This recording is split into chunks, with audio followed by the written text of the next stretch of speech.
윤상현 국민의힘 의원은 어떻게 몰락했을까요? 저는 아사진 미디어 조선혜입니다. 오늘은 윤상현 의원 과거사 찾아왔습니다. 이분이 한 달 전에 김건희 특검 피의자 신분으로 조사받고 또 최근에 특검이 국민의힘 압수수색을 계속 시도를 하다가 잘 안 됐는데 다시 시도하겠다고 밝힌 상황이라서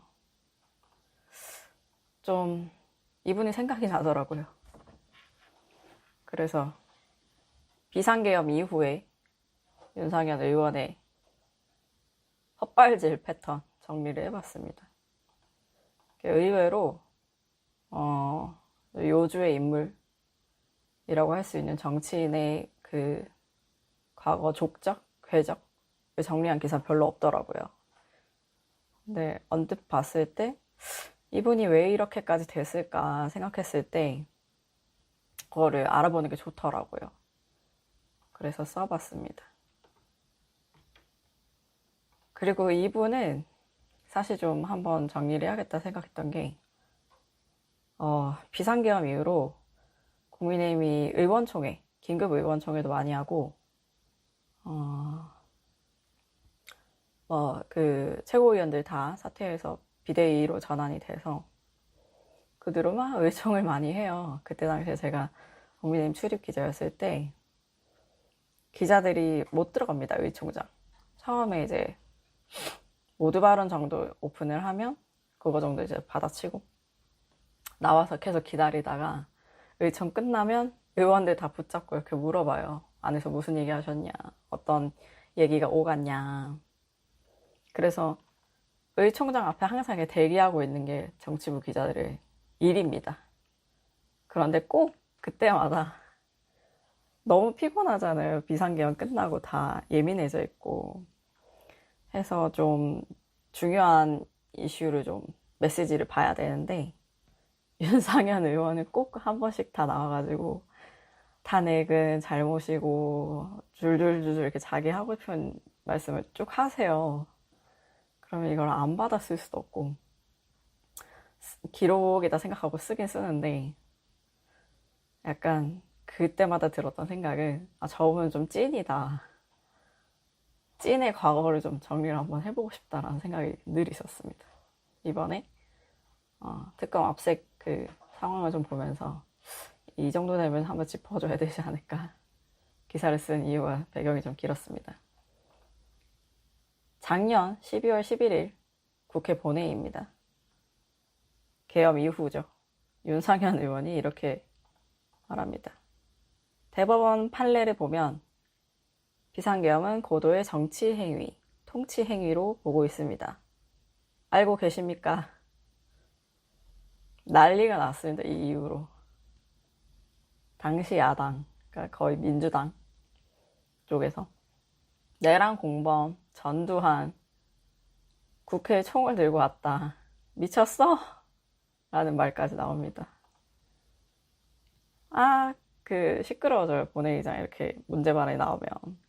우원식 의장이 이렇게 진화를 합니다. 대통령 명예에 의해 군대가 국회에 총을 들고 들어왔다. 그것을 통치행위로 얘기한다는 것이 말이 되는가? 라고 비판을 했더니 윤상현 의원이 의장께서도 대법원 판례 공부해달라. 라고 맞섭니다. 이게 국민청원까지 갔어요. 작년 12월 13일부터 올해 1월 12일까지 윤상현 의원의 의원직 제명 국회 국민동의 청원 동의 수가 13만 1364명이나 됩니다. 이 국민청원 같은 경우에 30일 안에 5만 명 동의를 얻으면 국회 소관 상임위에 이제 심의를 할 수 있는데 헌법상 제적의원 3분의 2 이상이 찬성하면 의원이 제명이 가능하죠. 그런데 오늘까지 다시 한번 제가 체크를 해봤는데 이 소관위원회 확정도 안 된 상황이더라고요.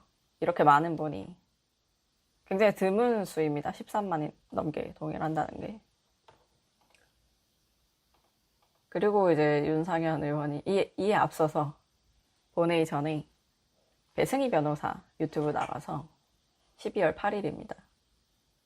그 유명한 1년 지나면 다 찍어줘 발언을 합니다.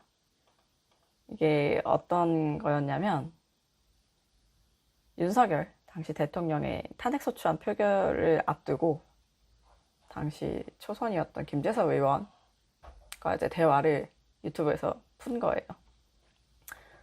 1년 후에는 다, 야, 윤상현이 의리 있어 좋아. 그 다음에 무소속 가도 다 찍어주더라. 내일 모레 1년 후에 국민은 또 달라져. 라고 본인이 김재섭 의원한테 얘기를 했다고 합니다. 또 난리가 났죠. 이원주 민주당 최고위원, 당시 최고위원. 국민의 개돼지로 보는 소리 아니냐. 웃기지 말라. 윤석열 대통령의 탄핵은 차원이 다른 사유다. 내란 체니 쿠데타가 사유다. 엄청 뭐라고 했습니다. 그리고 윤상현 의원은 관저 방탄 45인 당연히 들어가죠. 지난 1월 6일 한남동 대통령 관저에 전직 대통령 윤석열 씨가 칩거하면서 나오지 않을 때 공수처가 이제 체포영장 집행하려고 했는데 계속 다 난리가 났었죠.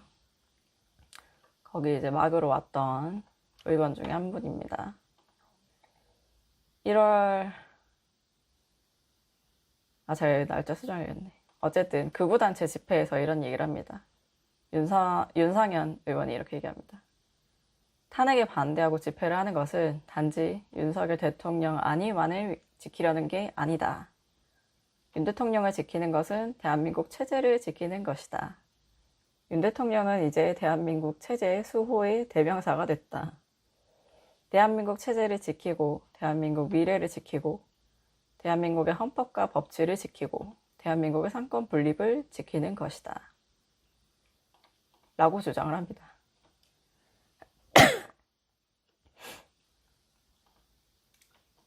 그 뒤로 좀 별 소식이 없었어요. 윤상현 의원에 대해서. 근데 지난달 7월 8일 김건희 특검에서 압수수색 당합니다. 2022년 보궐선거 때 국회의원 보궐선거 김영선 전 의원 창원 의창 후보 공천받는 과정에서 공천 심사를 방해했다는 혐의인 거죠. 공천관리위원장이었습니다. 그러고 나서 한 20여일쯤 돼서 7월 17일 김건희 특검의 피의자 신분으로 출석합니다. 15시간 가까이 조사받고 나서 기자들을 만나서 또 평상시에 얘기 나오는 것들 관련해서 제가 열심히 설명드렸다고 말합니다. 윤석열 씨 방탄, 최고 눈에 띄게 활동했던 의원이라고 저는 보는데요. 결국에는 압수수색 당하고 피의자 신분으로 조사까지 받았습니다. 국민의힘 최근 그 이슈를 좀 말씀드리면 지금 현재 김문수 장동혁 후보, 당대표 후보에 대한 결선 투표가 진행되고 있습니다. 결과는 내일 나오는데 두 분 다 친전환길계잖아요. 이미 윤어게인당 다 됐다. 내란당, 계엄당 이라는 비판이 나오고 있습니다.